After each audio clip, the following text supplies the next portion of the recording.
how they say the truth is hidden in plain sight? I definitely think that's the case when it comes to some of these fictional films, because I just watched a movie called What You Wish For, and nobody could convince me that this isn't happening in real life. Before we get into it, isn't it crazy that there are gov officials and agencies that actually have contracts with Hollywood, contract with filmmakers in order to censor, monitor, and alter scripts to make sure that what the public has access to is deemed to their liking so they can indoctrinate people accordingly?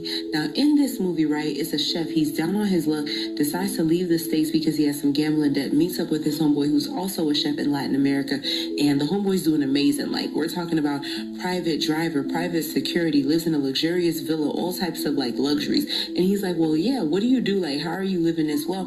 Homeboy's like, well, you know, I make exceptional experiences using this produce for the powerful people, the rich people of the world. So they take me all over the world through this agency, and I cook for these people, and I get paid upwards of like 6 digits. I make like real good money.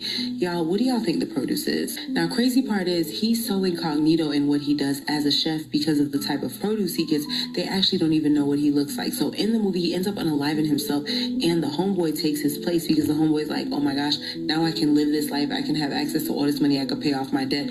But when he finds out what the produce is and what he's really doing and who he's feeding, it blows his mind, and he ends up realizing that he's trapped, because if he doesn't cook the produce, he becomes...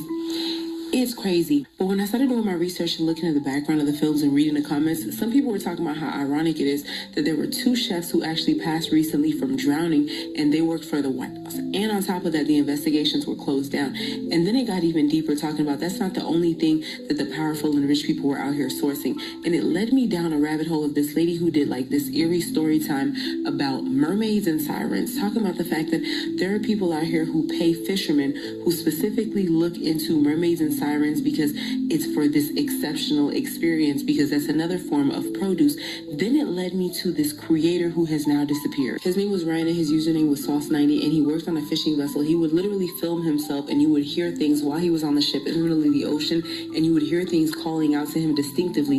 And on top of that, he was adamant that these were not seals, they weren't dolphins or whales, they were actually mermaids. And then later on, he posted himself saying that the gov was on the ships that they were investigating. Then they started to censor him, they started to ban his accounts. Now he hasn't... Not to mention, y'all, when this stuff was happening, he was live. I used to be on the live streams. He was live. It wasn't fake. We've seen the merman or mermaids, whatever, throw crabs back onto the